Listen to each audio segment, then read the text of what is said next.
It was 11:47 p.m. when my phone lit up the darkness. I should have been asleep, but single moms don't sleep well the week before Thanksgiving.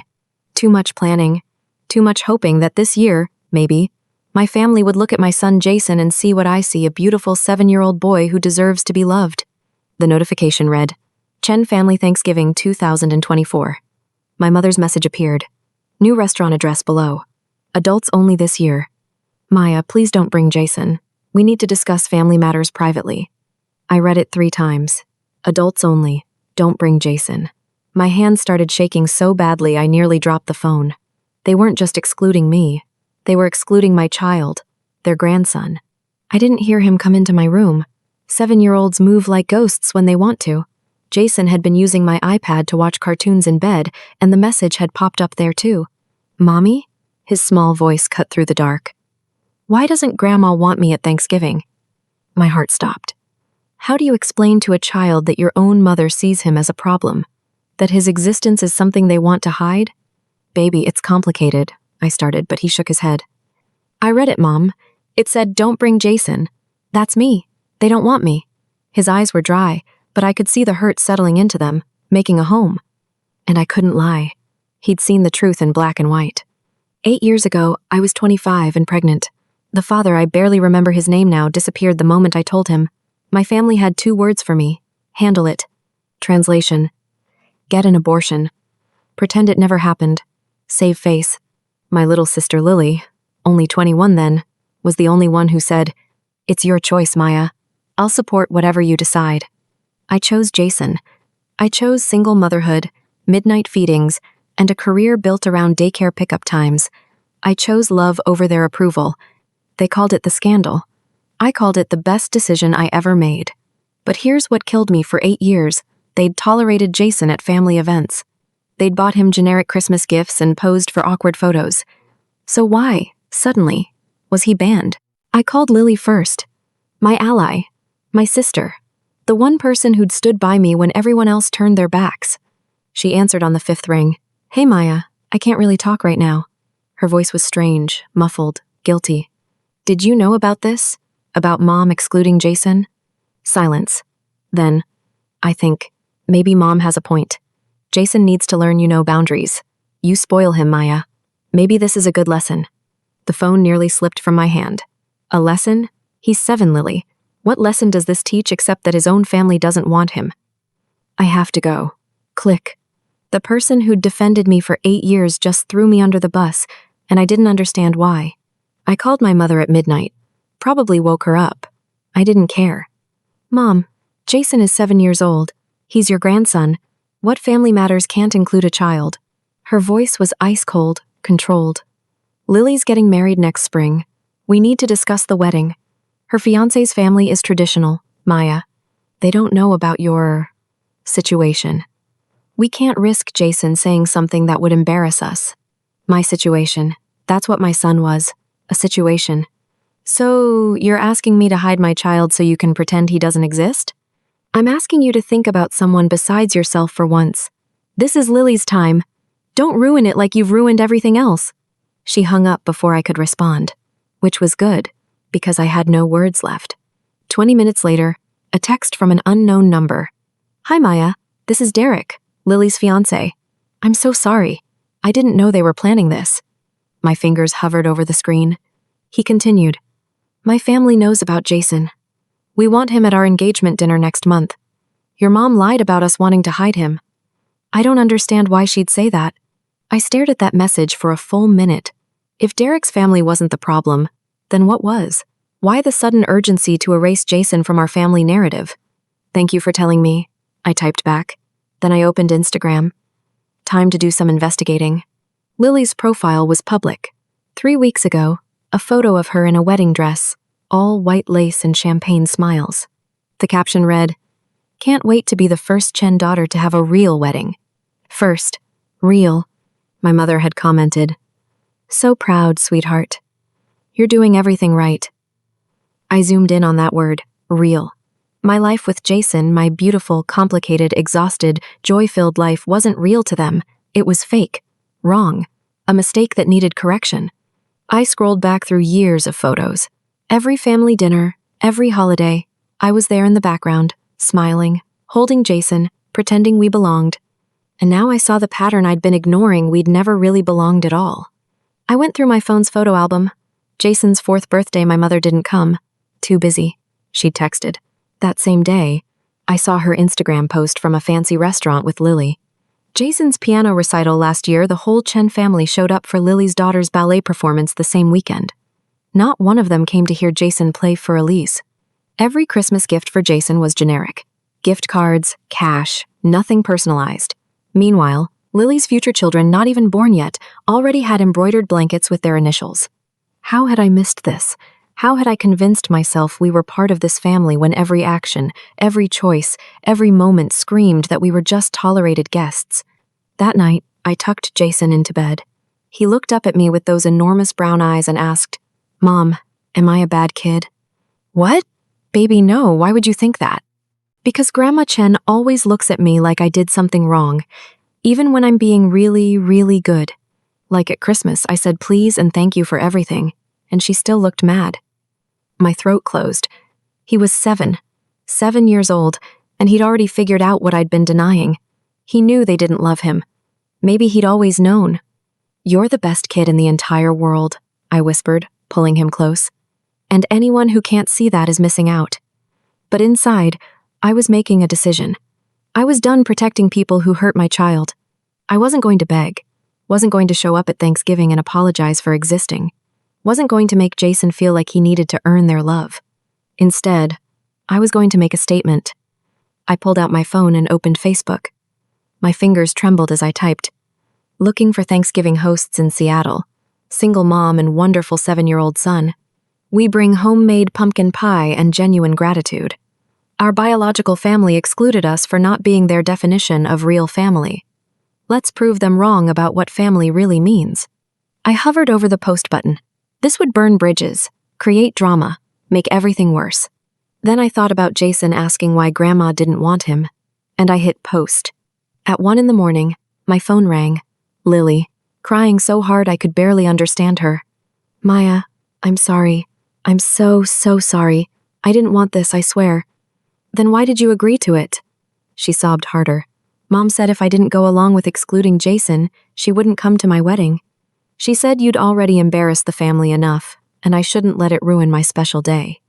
So you chose the wedding over your nephew. She gave me an ultimatum, Maya. Choose your sister or choose your perfect day. And God, I'm so ashamed I chose the dress, the venue, the Instagram photos. I chose being the perfect daughter. I wanted to hate her, but I just felt tired. I know, Lily. I've been the imperfect daughter for 8 years. It's exhausting trying to earn love from people who've already decided you're not worth it. What are you going to do?" "I'm going to find people who actually want us.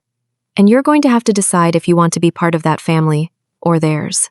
By morning, my post had been shared 200 times. 47 families had invited us to their Thanksgiving tables. Messages poured in from other single moms, from people estranged from their own families, from strangers who said, "We see you. You're not alone." I read through the comments with Jason. He pointed at one. "The Morrison family. Look, Mom, they have a kid my age who likes Minecraft too." Their message was simple. "We have an extra seat and a nephew who'd love a new friend. Come as you are." "Can we go to their house?" Jason asked. "Please?" I looked at my son, his hopeful face, his tentative smile. "Yeah, baby. Let's go meet our new family." And when my mother called, screaming about the post, about embarrassing her, about ruining everything, I hung up and blocked her number. For the first time in 8 years, I chose peace over approval. Eleanor Morrison's comment had stood out because it wasn't performative. No declarations about how terrible my family was. No pity, no dramatics. Just, "We have room. We have love. Come share both." I messaged her privately. "Are you sure? I don't want to impose on your family holiday." Her response came within minutes. "Maya, I was you 35 years ago. Single mom, excluded by family, wondering if my kid would ever know what unconditional love felt like. Someone gave me a chance then. Let me pay it forward." I showed Jason her profile picture, a woman with silver hair and laugh lines, standing in a garden with a man about her age and a younger couple with 2 kids. "She looks nice," Jason said quietly, "like a real grandma." The fact that he knew the difference broke my heart and gave me hope at the same time. My phone rang at 8 a.m. My mother. I answered on speaker. Maya Elizabeth Chen. What do you think you're doing? That post is humiliating. Delete it immediately. I found a family who wants Jason there, Mom. We're going to their house. You're making us look like monsters. I almost laughed. No, Mom. You made yourself look like monsters. I just stopped pretending you weren't. If you don't come to this dinner, don't expect an invitation to Lily's wedding. I don't want to come to a wedding that requires me to pretend my son doesn't exist. I hung up and turned off my phone. Jason was watching me with wide eyes. Are you okay, Mom? I'm perfect, baby. Now let's go meet the Morrisons. The house was a craftsman-style beauty in Ballard, with string lights on the porch and the smell of roasting turkey drifting through the open windows. Before I could knock, the door flew open. Eleanor Morrison looked exactly like her pictures, warm, real, solid. She pulled me into a hug like we were old friends, then crouched down to Jason's level. You must be Jason. I'm Eleanor, but you can call me Miss Eleanor. We're so happy you're here. Jason's whole face transformed. I hadn't seen him smile like that in months, maybe years. You have a dog, he said, spotting a golden retriever in the hallway. That's Biscuit. He's very friendly and loves kids. Come meet him. Just like that, Jason ran inside, following a stranger's dog into a stranger's house, because for the first time, he felt wanted. I stood on the porch and cried. While Jason played with Biscuit in the living room, Eleanor handed me a glass of wine in her kitchen. Her husband, Richard, was basting the turkey, and their son Marcus was setting the table. I need to tell you something, Eleanor said, so you understand why I invited you. I waited, watching her face carefully. 35 years ago, I got pregnant by a man who left town the day I told him. My parents told me I'd shamed them. My church told me I'd sinned. And I had nowhere to go on Thanksgiving. She paused, stirring gravy that didn't need stirring. Richard wasn't Marcus's biological father, but he became his real father. He chose us. And I learned something important. Biology is an accident. Love is a choice. I looked through the doorway at Richard, who was now showing Jason how to carve a turkey. Marcus doesn't know? Oh, he knows. We told him when he was 8. You know what he said? So Dad chose to be my dad? That's even better. Sitting at the Morrison table felt like entering an alternate universe. Richard asked Jason, What do you want to be when you grow up? Jason looked shocked. No one had ever asked him that. My family only told him what he needed to stop doing, never what he could become. I want to design buildings, like my mom. Richard's eyes lit up. An architect? That's wonderful. I have some old architecture books from college. Want to look at them after dinner? Really? Jason's voice was small, disbelieving. Really? Every architect starts somewhere. Might as well start today. I had to excuse myself to the bathroom to cry. When I came back, my phone was vibrating on the table. The Chen family group chat was exploding, and I couldn't look away. The messages scrolled past faster than I could read. Lily, where's Maya? She said she'd come. Mom, she's being dramatic. Ignore her. My aunt. Wait, what happened? Why isn't Maya here? Lily. She chose to be difficult instead of being family. Uncle James. This doesn't sound right. Someone explain.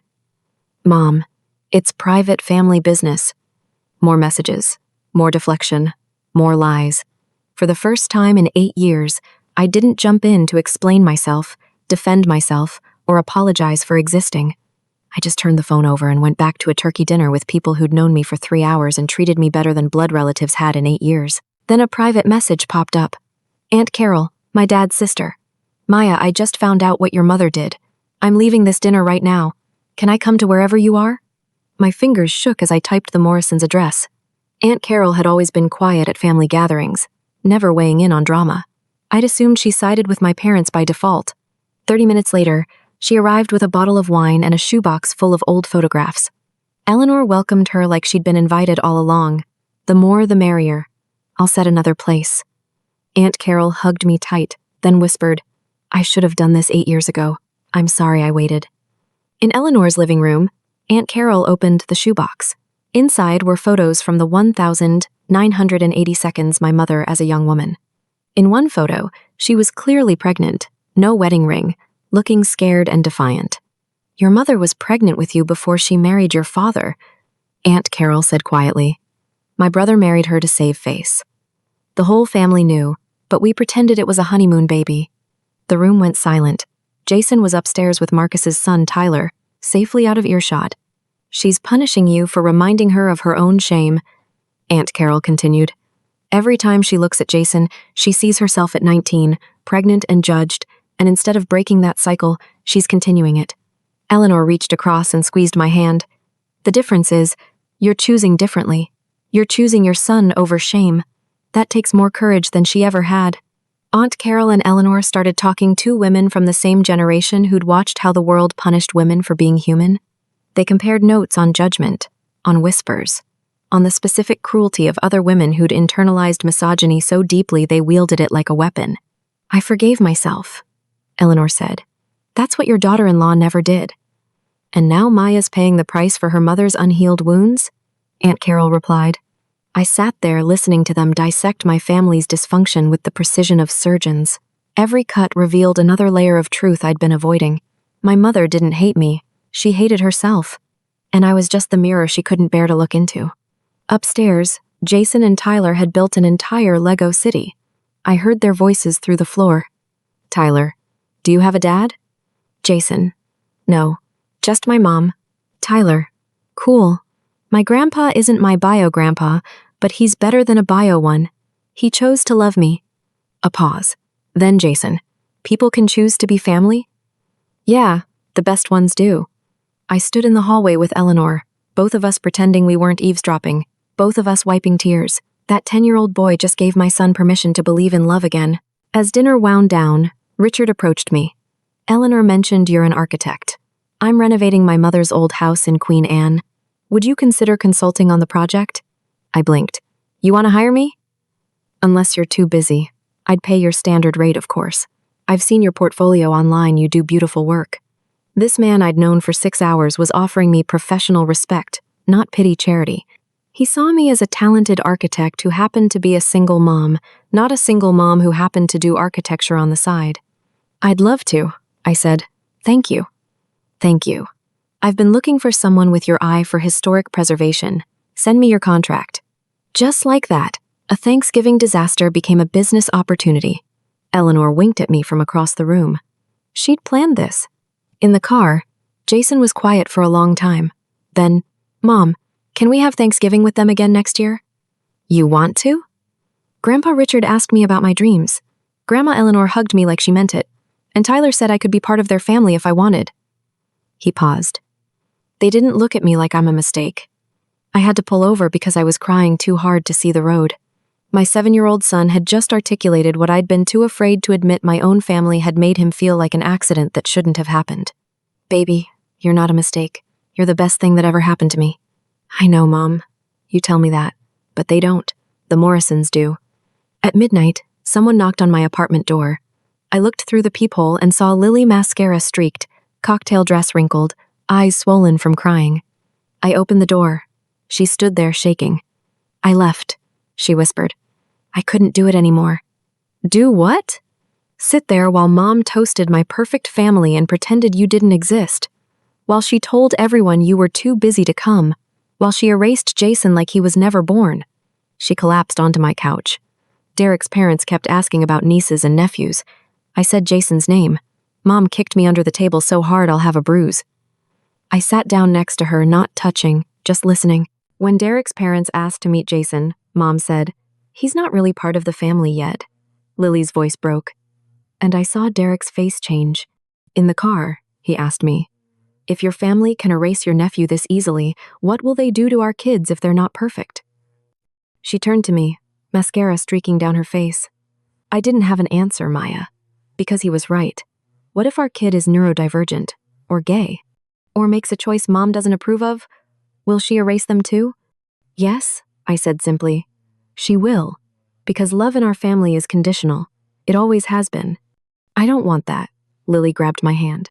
I don't want to raise kids in a family where love is something you earn instead of something you just have. Then don't. Choose differently, like I did. Lily took a shaky breath. Mom doesn't want Jason at my wedding because she's invited everyone from her church. She told them she has one successful daughter. If they see you with Jason, thriving, running your own firm, raising an amazing kid alone, they'll know you're actually more successful than me. And I needed Derek's money to start my business. The truth settled between us like poison finally drawn from a wound. This wasn't about shame, it was about control. About my mother's need to be right about me being a failure. Jason and I succeeding destroyed her narrative. She can't let you win, Lily said. Because if you win, she was wrong about everything. And Mom can never be wrong. I thought about that. I'm not trying to win, Lily. I'm just trying to survive. There's a difference. I looked at my sister, really looked at her. You can rebuild our relationship, but it starts with you telling Mom that Jason is in your wedding party. Ring bearer, non-negotiable. She'll disown me. Then you'll know what I've lived with for 8 years, and you'll find out whether you want to be free or perfect. Lily was quiet for a long time. Then she pulled out her phone and started typing. I'm posting something. Right now, before I lose my nerve. She showed me the screen. A photo of Jason from Thanksgiving last year, smiling at the camera. Her caption, "This is my nephew Jason. He's 7, loves Minecraft, wants to be an architect like his incredible mom. For too long, I let fear silence me. No more. Jason, I'm sorry. Aunt Lily is here now." She hit post. Within seconds, comments started appearing. Our family group chat exploded. My mother called 16 times in 3 minutes. Lily turned off her phone. I chose you. I chose truth. God, I should have done this years ago. I hugged her then, for the first time in months. You did it now. That's what matters. 2 weeks later, I was in my office reviewing blueprints when my assistant buzzed. Maya, your mother is here. She doesn't have an appointment. My mother walked in wearing a black power suit like she was heading to a corporate takeover. We need to talk. Privately. I didn't stand. Didn't offer her a seat. Just looked at her and waited. You've turned your sister against me. No, Mom. You did that yourself when you asked her to pretend her nephew didn't exist. Her jaw tightened. I did what was necessary to protect this family's reputation. Whose reputation? Because from where I'm sitting, the only person whose reputation you're protecting is your own. She insisted we go somewhere public, probably afraid I'd record her again. We ended up at a coffee shop 3 blocks from my office. Neutral territory. You don't understand what I've sacrificed for this family, she started. No, Mom. You don't understand what I've sacrificed. I gave up the love of my life to take care of you when you had cancer. I put my career on hold. I turned down job offers in other cities so I could be close to you. And then you got pregnant and threw it all away. I built a life. I have a son I adore and a career I'm proud of. The only thing I threw away was your approval. And honestly, that was the best decision I ever made. Her face went red. No, I'm not done. My mother's composure cracked. Tears started forming in her eyes, real ones, not the manipulative kind. You don't understand, she whispered. When I was pregnant with you, my mother didn't speak to me for a year. Your father's family almost refused to let him marry me. I spent 3 decades proving I wasn't. That I was respectable. Her hands were shaking around her coffee cup. And then you got pregnant, and I had to start over. Proving you weren't like me. Proving we were a good family despite everything. There it was. The wound beneath the wound. She'd never healed from her own shame, just buried it under 30 years of perfect appearances, and I was the crack in her carefully constructed facade. I'm sorry that happened to you, I said quietly. But I'm not you, Mom. I'm not ashamed of Jason. I'm proud of him. You spent 30 years proving yourself to people who don't matter. I continued. I'm spending my years proving to Jason that he does matter, and I'm done paying the price for your unhealed shame. She flinched like I'd slapped her. You think you're so much better than me? No, I think I'm making different choices, and I'm breaking the cycle you're trying to force me into. If you don't come to Lily's wedding and act like a normal family, I'll tell everyone you kept Jason away from us, that you're the one who caused all this division. I pulled out my phone and scrolled through screenshots. Go ahead. I have every text, every voicemail, every message where you explicitly excluded my son. And I have 47 families who witnessed you doing it. Try me. That evening, Derek called me. I told your mother that Jason is my ring bearer. It's not negotiable. What did she say? That she'd cancel the wedding. I told her to go ahead. I couldn't speak for a moment. This man who barely knew me was willing to blow up his wedding for my son. Lily cried for an hour. He continued. Then she thanked me. She said for the first time she felt like someone was protecting her instead of controlling her. Derek, you don't have to. Yes, I do. Because if I marry into a family that erases people when they're inconvenient, what kind of father will I be? What kind of husband? He paused. Your mom needs to learn that love isn't conditional. And this is where we draw that line. The next day, Lily posted on Instagram a photo of Jason at the Morrisons' Thanksgiving, smiling while playing with Biscuit.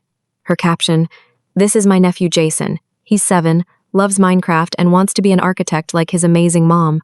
For too long, I let fear silence me. I let my family pretend he didn't exist because it was easier than standing up for what's right. No more. Jason, I'm sorry it took me this long. Aunt Lily is here now, and I'm never leaving again." The comments section exploded. Supportive messages from friends, shocked responses from family members, and then my mother's comment, "We'll discuss this privately." Lily's response, posted publicly, "No, Mom, we're done with private shame. This is public love now." Lily invited me to her first official wedding planning meeting. My mother was already there, sitting ramrod straight, radiating fury. "Maya," Lily said clearly, "you're my maid of honor. Jason is Derek's ring bearer. This isn't up for discussion." Mom's voice was ice. "You're going to regret this, Lily." Derek stood up. "The only thing we'd regret is starting our marriage with lies and exclusion. Jason is family. He'll be in our wedding. If that's a problem for you, you don't have to come." The wedding planner looked between us like she'd stumbled into a therapy session, which, essentially, she had. That night, my father called. He'd been silent through this entire drama, the way he'd been silent my whole life. "Maya, it's Dad." I almost hung up. "What do you want?" "I've been a coward." His voice was thick, unfamiliar with emotion. "I let your mother control everything because it was easier than fighting. But I need you to know something." He took a breath. "I set up a college fund for Jason when he was born. $50,000. It's been growing for 7 years. I never told you because I didn't want your mother to know I was supporting you." I sat down hard. "Dad, I'm telling your mother tonight that things change, or I'm filing for divorce. I'm 63 years old, and I'm tired of living in a house full of conditional love." The hotel ballroom was decorated in sage green and gold. 200 guests filled the seats. Jason stood at the front in a tiny tuxedo, holding the rings with the seriousness of a child given an important job. I stood next to Lily as her maid of honor, wearing a sage green dress that she'd let me choose. My mother sat in the front row, her face carefully neutral, not smiling. But Aunt Carol sat right behind her, beaming. The Morrisons were there too. Eleanor had become genuinely close with Lily over the planning process. Richard gave me a thumbs up from his seat. Derek's vows made my mother shift uncomfortably in her seat. "Lily, I'm not just marrying you. I'm joining a family that's learning to love louder than they fear judgment. Thank you for being brave enough to choose truth over comfort." Then Lily's vows. "I promise to always choose honesty over ease, to protect the people I love, even when it's hard, especially when it's hard, and to teach our children that love is something you give freely, not something you earn through perfection." I saw my mother's face crack, just slightly. A tear slipped down her carefully made-up cheek. At the reception, Richard Morrison stood to give a toast. My mother looked confused. Who was this stranger at her daughter's wedding? "I'm not family by blood," Richard began, "but I've learned that family is who shows up. Who sees you in your darkest moment and says, 'I'm here'? Who loves you not despite your imperfections, but because they make you human?" He raised his glass toward Jason. To Jason, who reminds us all that family isn't about biology, it's about choice. And to Maya, who teaches us every day that the strongest thing a parent can do is love their child unconditionally. The room erupted in applause. My mother sat frozen, her face a mixture of shame and something that might have been understanding. After the toast, my mother stood up. Everyone tensed, expecting an outburst, a defense, something dramatic. She walked to the microphone. Lily grabbed my hand, terrified. "I need to say something." My mother's voice shook. "I've spent my entire life afraid of judgment, so afraid that I judged my own daughter, my own grandson. I erased them because I thought their existence reflected badly on me." She looked directly at me. "Maya, Jason, I don't expect forgiveness, but I need to say publicly, I was wrong, I was cruel, and I'm sorry." She sat down, crying openly now. The room was silent. Derek squeezed Lily's hand. Aunt Carol nodded at me encouragingly. I walked to where my mother sat. Everyone watched. This was the moment they'd been waiting for, the reconciliation, the dramatic forgiveness, the happy ending. "Thank you for saying that," I said quietly. "It doesn't fix 8 years, but it's a start." I crouched down to her level. Jason deserves a grandmother who celebrates him, not one who tolerates him. If you're ready to be that person, we can try. Slowly, with boundaries. Not forgiveness, not absolution, just possibility. And that was enough for now. My mother nodded, unable to speak. Aunt Carol moved to sit beside her, offering quiet support. And the reception continued, music playing, people dancing, Jason spinning on the dance floor with Tyler Morrison. Later, Derek's father approached me. "Your son is remarkable. We'd love to have him over for playdates with our nephew." "He'd love that." "And Maya?" "My law firm handles pro bono family law cases. If you ever need support, restraining orders, custody protection, anything, call me." I realized then that I'd built something my mother never had. A community that didn't just tolerate me but actively chose me. Blood family and found family, all mixed together, all showing up. Sunday dinners became a tradition. We rotated between houses, 1 week at the Morrisons, 1 week at the Chens. My mother was in therapy, mentioned casually in the family group chat. She didn't talk much at dinners, but she showed up, and she watched. She watched how Eleanor talked to Jason, how Richard asked him about school projects, how Aunt Carol taught him to bake. She was learning what unconditional love looked like. Jason now had 2 grandmothers. He called Eleanor Grandma E and my mother Grandma C. Both names used with equal frequency, though I noticed he hugged Eleanor longer. Both families came to Jason's birthday party. The Morrisons brought a telescope because Jason had mentioned liking stars. My mother brought an architecture kit with a note. For my grandson, the future architect. Jason hugged her, really hugged her, and she hugged back, not the stiff pat on the back she'd given him before, but a real grandmother hug. "Thank you, Grandma C," he said. "This is awesome." She cried then. Happy tears. Healing tears. "You're welcome, sweetheart. I'm sorry I missed so many birthdays before." "It's okay. You're here now." The simplicity of child forgiveness, the complexity of adult healing, both happening in the same moment. Marcus Morrison asked me to dinner. Eleanor's knowing smile told me she'd been hoping for this. "Just dinner," he said. "No pressure. But I'd really like to get to know you better." We took it slow. Introduced him to Jason gradually. No rushing into blended family fantasies. Just 2 people, both shaped by complicated families, learning to build something healthier. Jason liked him. "He doesn't try too hard," Jason observed with the brutal honesty of an 8-year-old. "He's just nice." Yeah, I thought. Just nice. What a revolutionary concept. One night, Jason crawled into bed with me. "Mom, can I ask you something?" "Always. If you could go back, would you still have me? Even knowing Grandma would be mean? Even knowing it would be hard?" I pulled him close, especially knowing. "Because you taught me that real love doesn't quit, and that gave me the strength to demand it from everyone else." He thought about that. "So I made you stronger?" "You made me everything good that I am." He smiled against my shoulder. "That's a lot of pressure, Mom." I laughed. "You can handle it." Lily called at 10 p.m., crying again, but this time, happy tears. "I'm pregnant." "Oh my God, Lily." "I'm terrified, Maya. What if I become like Mom? What if I mess up my kid the way she messed us up?" I took a breath.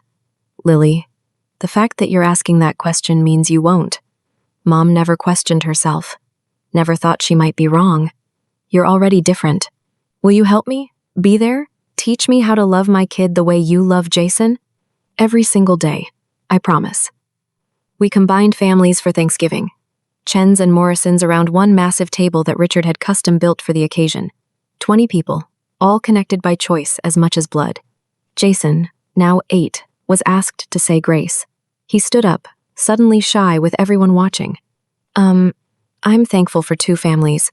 The one I was born into, and the one that found me when we needed them.